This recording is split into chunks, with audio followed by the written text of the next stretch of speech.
Olá pessoal, sejam bem-vindos à nossa aula 7 do dia 5 de julho de 2021. Então é a nossa última aula da disciplina em relação ao conteúdo, né? E aí a gente vai falar sobre a nossa quarta atividade do processo de software, que é a evolução do software. Então a gente tem a primeira, que é a parte de especificação de requisitos, a segunda, que é o projeto e implementação do software, a terceira, que é onde a gente faz a validação e os testes no software, e a quarta, que a gente tenta melhorar, evoluir o nosso software. Então, aqui os subtópicos são esses, né? Algumas definições, o custo dessa atividade, que é um custo muito alto, tá? E não é levado tão a sério essa última atividade. Quais são os tipos existentes de evolução de software, que a gente também chama de manutenção de software. Talvez esse nome aqui fique mais entendível aí para vocês. E um pouquinho sobre essa relação entre desenvolvimento de software e evolução de software. Se é certo separar essas atividades ou se elas estão intercaladas. Então a gente vai discutir um pouquinho sobre isso daqui.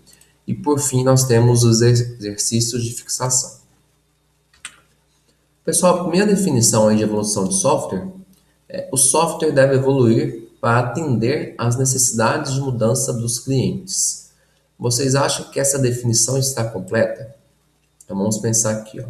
Está falando que o software deve evoluir, né? Deve melhorar sempre que o cliente, né, pedir alguma coisa. Então, como se tivesse relação apenas com o cliente, essa evolução do software. O que vocês acham? Pensem um pouquinho. Vamos para a nossa próxima definição. O software deve evoluir para atender aos requisitos que naturalmente se surgirão. Então, essa definição aqui é um pouco mais completa, pelo seguinte: nem sempre o software vai ter que evoluir porque o cliente pediu. Algumas questões fogem do escopo do cliente. Pode ser alguma questão de hardware, de software, alguma lei que surgiu, que obriga o software a ser evoluído, né? Que tem que ter alguma alteração no software. Então, por isso que essa definição aqui é mais completa. Ó. Eu tenho que evoluir meu software para atender às demandas, aos requisitos que vão surgir, seja impostos pelo cliente ou por questões de hardware, software, leis governamentais e assim por diante. Bom, passado as definições e o custo. Qual a estimativa de custo em porcentagem dessa atividade do processo de software?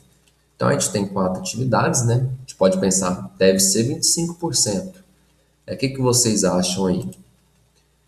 Bom, vamos à resposta aí, pessoal. Então, a estimativa de custo, tá?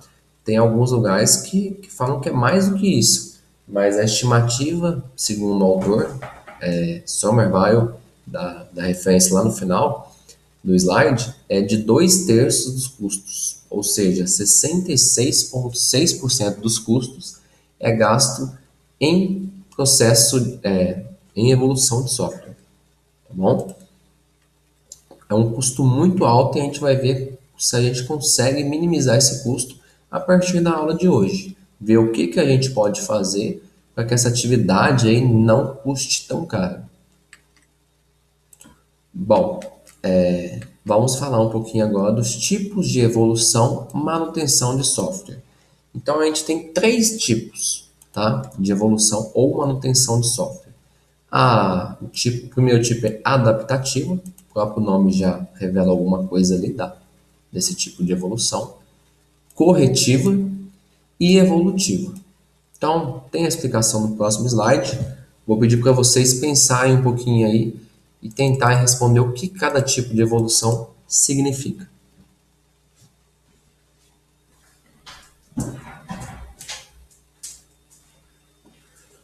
Bom, pessoal, vamos lá. Resumindo de maneira bem informal aí, adaptativa. Adaptativa não depende do software em si.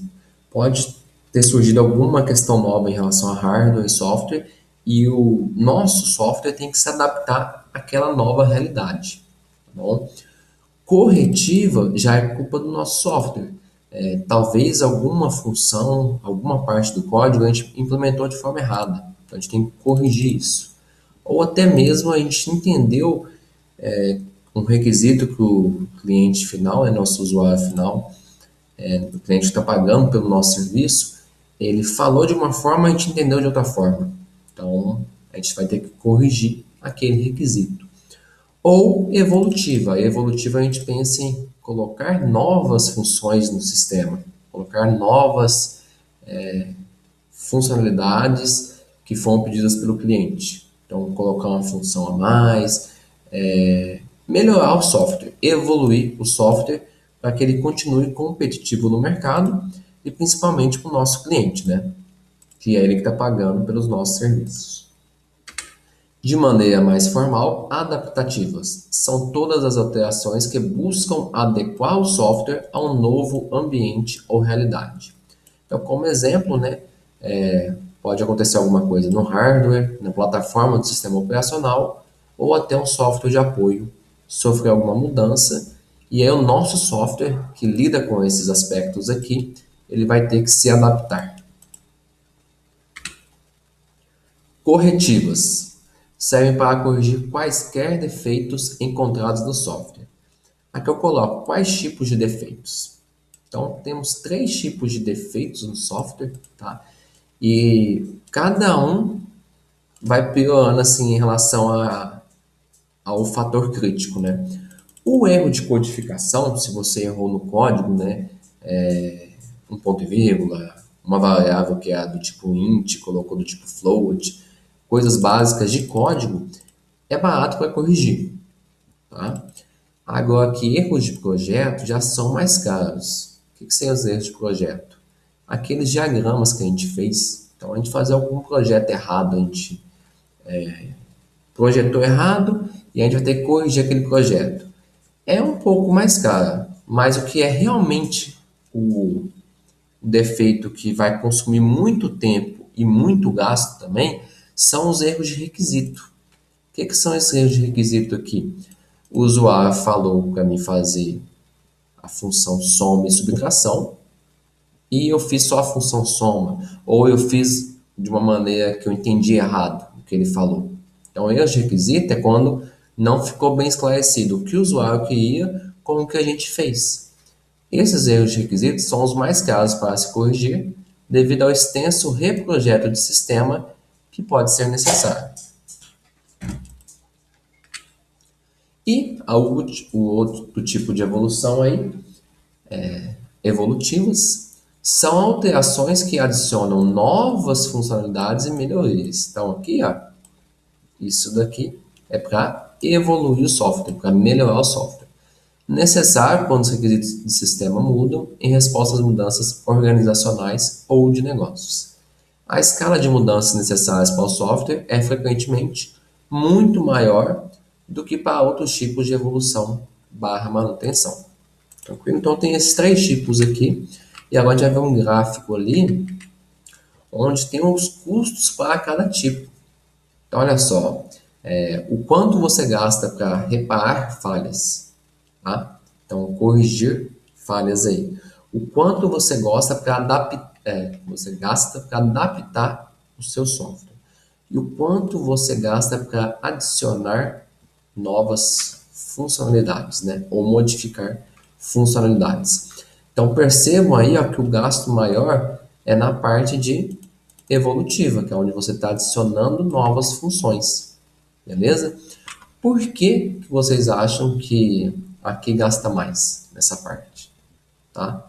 É muito, muito mais alto aqui, ó. 65% contra 17% para corrigir algum defeito ali, contra 18% com alguma adaptação de software, alguma adaptação de hardware.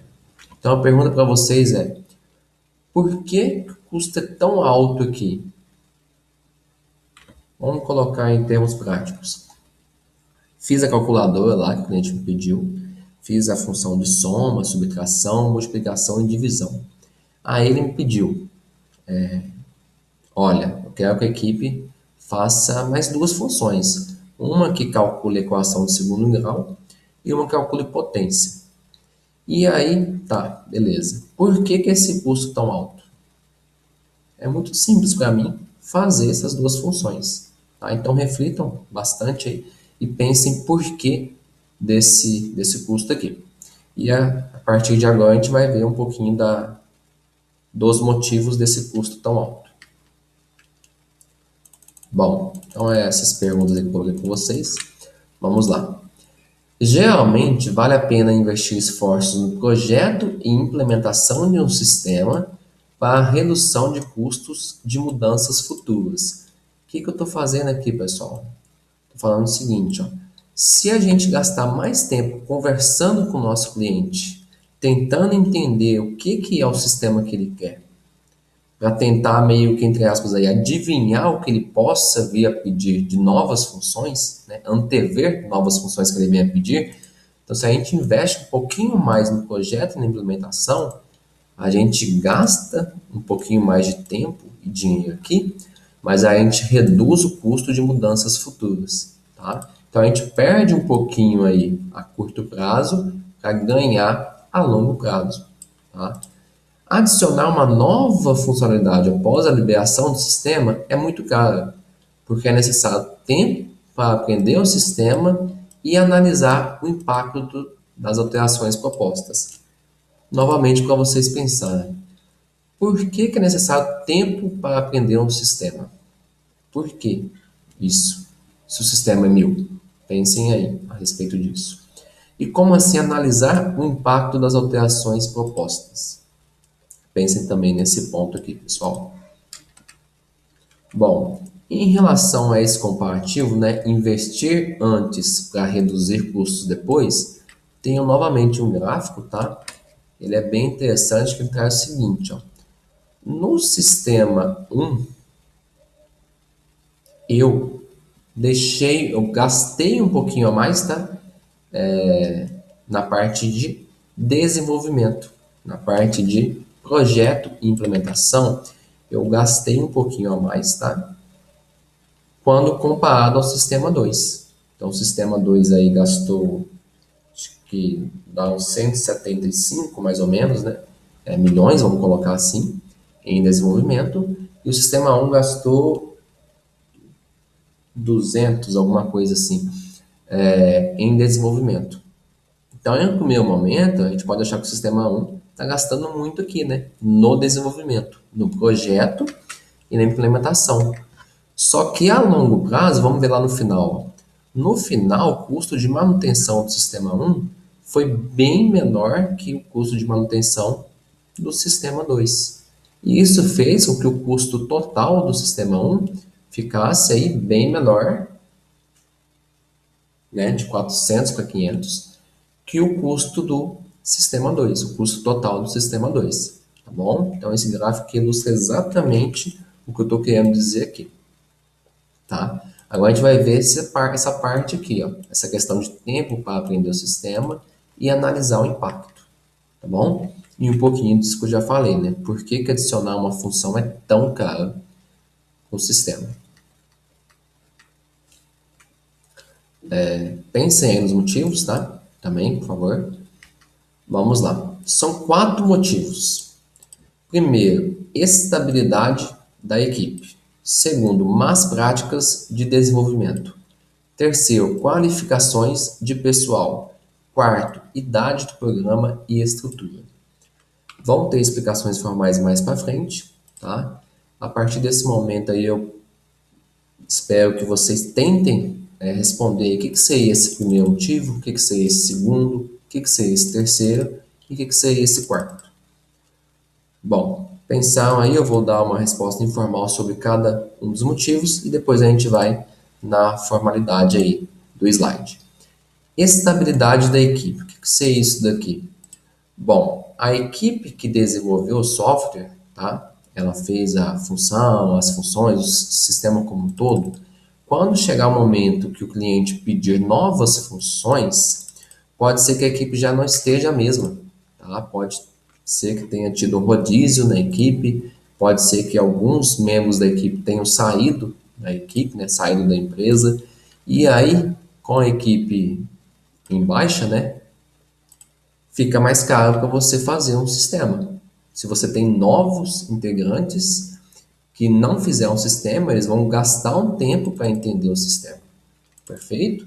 Então entra nesse ponto aqui, ó, aprender o sistema, tá? Que entra nesse ponto aqui também, que é muito caro, uma nova função. Adicionar uma nova função depois que o software já está pronto. Más práticas de desenvolvimento. Então, infelizmente, tá? Equipes de desenvolvimento de software, nós também, professores, nós alunos, a gente tem más práticas de desenvolvimento. A gente não faz um código comentado, a gente não pensa que o software pode ser evoluído, tá? Então, várias práticas de desenvolvimento que a gente faz, elas são pensadas assim, olha, o software não vai evoluir, eu tenho que deixar ele pronto, mas não vai evoluir o software. Então, isso é um dos motivos também. Qualificações de pessoal, tá? Então, infelizmente, aí é colocado muito empenho, né? Pessoal muito qualificado para desenvolver o software, mas para dar evolução do software, para dar manutenção de software, o pessoal já costuma ser a equipe um pouquinho menos preparada, um pouquinho menos qualificada, tá? E normalmente são equipes distintas. Uma desenvolve software e a outra dá manutenção do software. Então esse é um gargalo aí bem complicado para essa parte de evolução de software. E por fim, a idade do programa e a estrutura. Então, assim, dependendo do tempo que foi gasto implementando o software, né, e dependendo do tempo que foi gasto, né, com o cliente pedindo novas funções, pode ser que o programa já está velho e tenham surgido aí novas tecnologias melhores para desenvolvimento do software, tá bom? Vamos agora às definições aí formais. Estabilidade da equipe, uso de novas ou adaptadas equipes, más práticas de desenvolvimento. Então, normalmente as equipes são diferentes, tá? E os contratos também. Então, a equipe de manutenção do sistema é menos qualificada que a equipe de desenvolvimento de um sistema. Qualificações de pessoal. Então, a equipe de manutenção é relativamente inexperiente. E idade do programa e estrutura, que é o que eu falei. Programas velhos, surgem novas tecnologias, aí tem que acabar pegando aquele programa velho e transformando, usando linguagens mais novas e mais eficientes. Beleza? Então, aqui são alguns dos motivos que justificam esse custo tão elevado em adicionar novas funções. Bom, e para fechar aí, pessoal, vamos falar um pouquinho sobre essa relação entre a atividade do software, que é o desenvolvimento de software, e a atividade que é a evolução de software. Então, qual que é o contexto aqui? O contexto aqui é perguntar, né, questionar vocês se realmente é necessário estabelecer uma divisão, uma separação entre essas duas atividades. Como assim essa separação? Bom, a gente aprendeu que a gente tem a especificação de requisitos, que é onde a gente conversa com o nosso cliente, e depois a gente tem a parte de projetar, implementar e testar o software, tá? E aí só depois vem a última atividade, a quarta atividade, que é a parte de evolução de software. Faz sentido essa separação ou é tudo uma coisa só? Então, lendo aqui, apesar de ter acontecido uma demarcação entre desenvolvimento e evolução, essa demarcação está se tornando cada vez mais irrelevante, já que tem diminuído a quantidade de sistemas completamente novos. Vamos lá.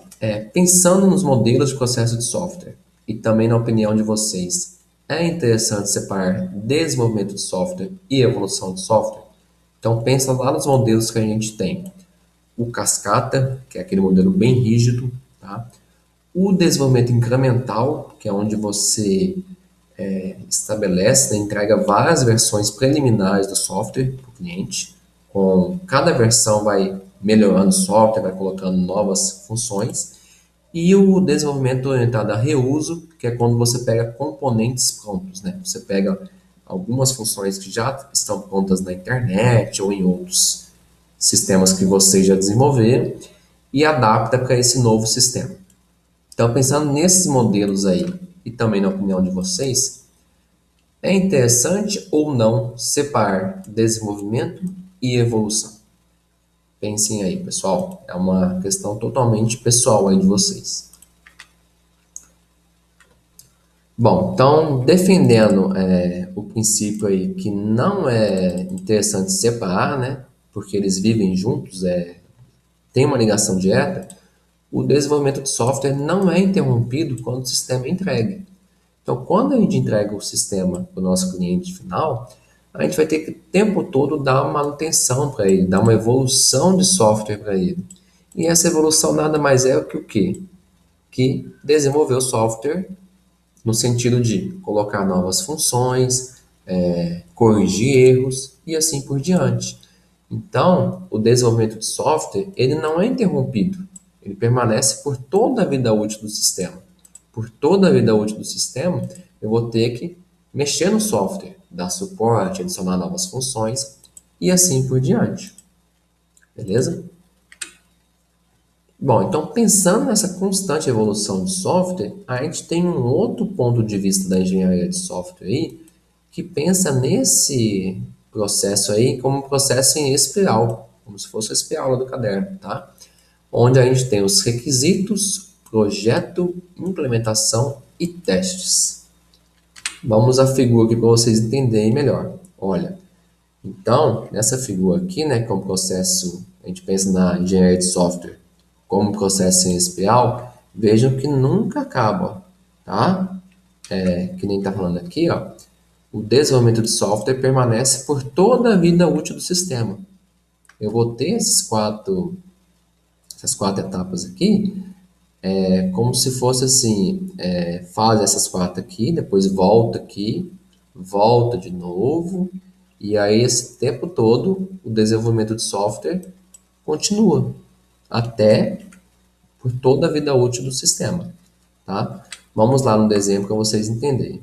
Então, aqui ó, na versão 1, tá? A versão 1 que eu vou entregar para o cliente, eu tenho o início aqui, onde eu faço a especificação com o meu cliente, né? O que o sistema vai ter, o que não vai ter, qual linguagem vai ser, multiplataforma e assim por diante. Eu faço a implementação, tá? Faço a validação, então nesse momento eu testo o software, verifico se está fazendo tudo que o cliente pediu, e aqui eu coloco em operação. Então quando eu coloco em operação aqui é quando o cliente vai usar, tá? E aí nesse momento que o cliente vai usar, eu já começo a versão 2. Por que a versão 2? Porque o cliente usando, ele já vai pedir para que sejam feitas melhorias, para que sejam corrigidos eventuais bugs e assim por diante. Então, nesse novo ciclo aqui, ó, eu tenho que fazer tudo de novo: especificação, implementação, validação e operação. E assim sucessivamente, tá bom? Então, essa abordagem aqui, ó, ela defende o quê? Que o desenvolvimento de software ele continua por toda a vida útil do sistema, o que não justifica, então, demarcar, separar desenvolvimento e evolução. Beleza? Só um ponto de vista aí para vocês, tá? Aqui são os exercícios de fixação. Então, sobre a aula de hoje aí, ó, tem até um exemplo mais prático aí para vocês pensarem nesse sistema de controle de estoque aqui e dar dois exemplos de cada um dos tipos de evolução. Então, dois exemplos de evolução adaptativa, dois exemplos de evolução corretiva e dois exemplos de evolução evolutiva. Perfeito? Aqui são as referências bibliográficas aqui da aula. Muito obrigado a todos que estão assistindo aí. Qualquer dúvida, estou à disposição de vocês.